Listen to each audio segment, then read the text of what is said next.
Merab Dvalishvili, one of the best wrestlers on the planet, just hopped on his kick stream and basically told Islam Makhachev, "Bro, good luck." He said straight up that he himself could not take ILIA Topuria down in training. The machine. The guy who makes elite fighters look like beginners on the mat. He couldn't get Topuria down. Let that sink in for a second. And then he went full Georgian ride-or-die mode and said Islam can beat everybody at 170, except ILIA. Said the styles just don't work in Makhachev's favor. That even if Islam gets a takedown, he's not holding him there. Now look, I got love for Islam. Dude is an absolute monster.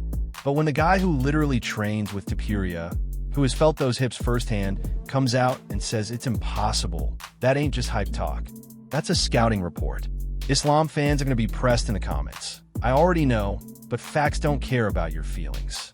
If Merab can't keep ILIA on the mat, nobody can. If Makhachev takes ILIA down, he won't be able to hold ILIA down.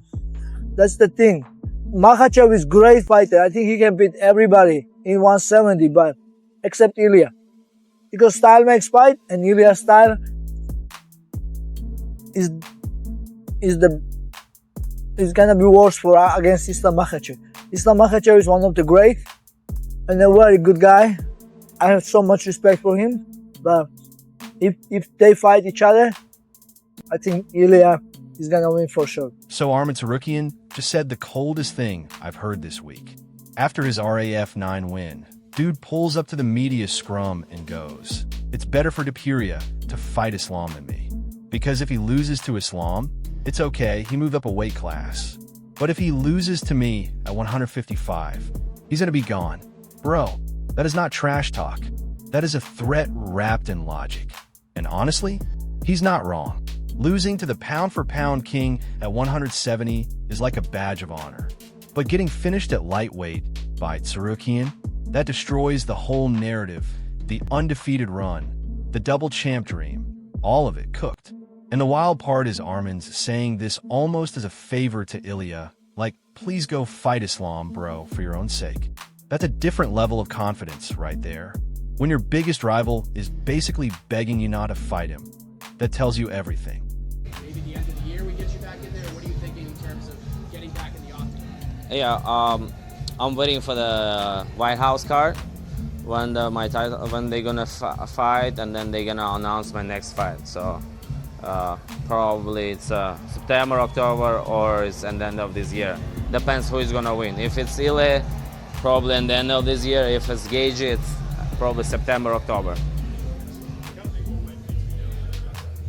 I think ILIA Topuria, but Justin, he's a OG, you know, and you never know. Like when he fought with Fiziev, everybody thought young and like a good striker gonna knock him out, but he went there and showed the still he can compete in the highest level. Same with Paddy Pimblett, and yeah, like 60 on 40. If he beats Justin, do you think he'll stay at 155 to fight you, or do you think he'll leave the division and go fight Islam? If UFC let him move up, he's gonna move up. It's better to fight with Islam than me. Why is that? Because it's a third title, big money, and if he lose to Islam, it's okay, you know, like he move up to weight class, lose to pound for pound. But if he lose me in the 155, he's gonna be gone. I feel like more fans want to see you fight ILIA than Islam fight ILIA. Have you noticed that as well? Yeah, I know. I can see what people saying and what social media talking about, and everybody wants to see me versus ILIA, and everybody excited for that fight, even me. Okay, so Joe Rogan, the same dude who's been hyping Trump up forever, just went on his podcast and said the White House UFC event is, and I quote, odd. Bro said he doesn't like it at all. And listen, he's not just being dramatic. He actually looked up the weather. Same date last year in DC was 100 degrees. 100. Then you throw arena lights on top of that, which attract bugs. Dana White even admitted there's a bug problem. Dana admitted it. Rogan's point is simple. You wouldn't hold an NBA championship game outside in June heat. Why are we doing it for a world title fight? These athletes are cutting weight. They're dehydrated already. and now we're throwing them outside in a swamp with mosquitoes? And the wildest part? Even Dana agrees the conditions are bad. He's just doing it anyway. When Joe Rogan is the voice of reason, we might actually be cooked. The White House thing is odd. I don't like it. I don't like the idea of fighting outside at all. Well, there's problems with it. And then done it too many it's times. June, and it's DC, and we looked it up the last time, like last year, same day, it was 100 degrees. Yeah. Oh, That's Yeah. hot as fuck. Then you add the yeah. lights. Oh, yeah. Yeah, the lights. You add the lights. Yeah, That attracts bugs. They were talking about maybe using fans. Is that enough? No, it's not You got enough. bug strips everywhere? What are you going to do? Like, how are you going to stop the bugs? I just don't think that you should compete in a world championship fight in a non-controlled environment. Yeah. I think it should be inside an air-conditioned arena. It should be a controlled environment, just like you don't ask someone to do any of that. You wouldn't ask them to play a world championship basketball game outside in the sun. No. That'd be crazy. Yeah. Right? You play in a fucking air-conditioned arena, and that's how it should be. Yeah, I agree with you. But I understand the whole thing, and I get it it's too, special. but listen, But it's gonna be a build pain in the butt. A fucking roof. Yeah. Build a roof. Like, you've got all the money in the world, right? You're doing this. You want to do this for I don't fucking know, it's not my America? money. It's 4,000 seats. You build a 4,000 seat arena. How big is it? Get a fucking barn dominium. Put it in there. Joe Rogan has been going off about the White House event. Heat, bugs, dehydration, the whole thing. And Sean O'Malley, who's actually fighting on that card, just pulled up to MMA Junkie and basically told Rogan, bro, chill out. Sugar said straight up, we all signed up for this. No complaints, no worries, just full send mode. And honestly, that's the most O'Malley thing ever. This dude does not care. He shows up in a pink Rolls Royce, he fights at the Sphere. Now he's fighting on the White House lawn. It's just another Tuesday for Sugar Sean. But here's the thing that's kind of funny. Rogan is out here losing sleep about these fighters competing in 100-degree heat, and the actual fighters are like, bro, we're good. Like, who's more invested in fighter safety right now?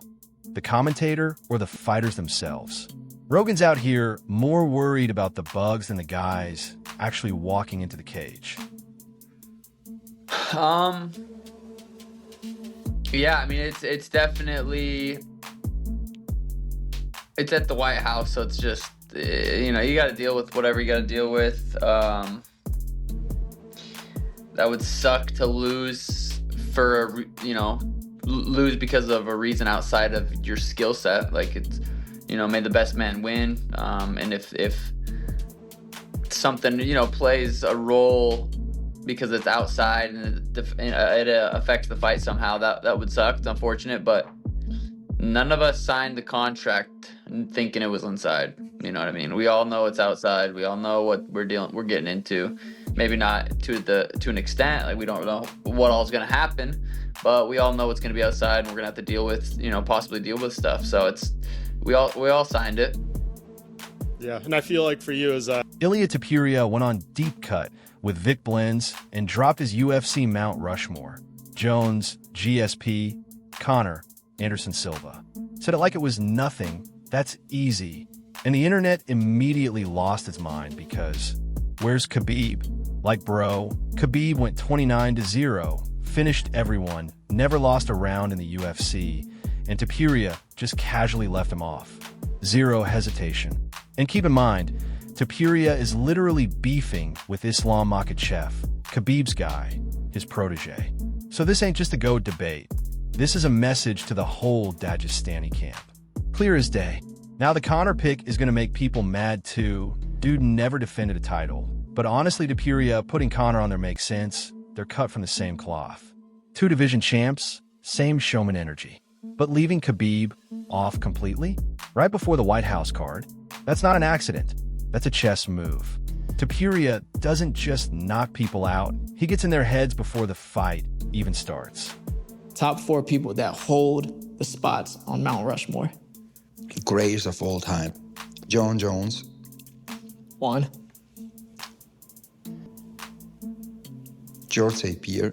St. Pierre, GSP. Conor McGregor. Anderson Silva. Silva. Anderson A Silva. lot of people put Silva up there. Anderson Silva.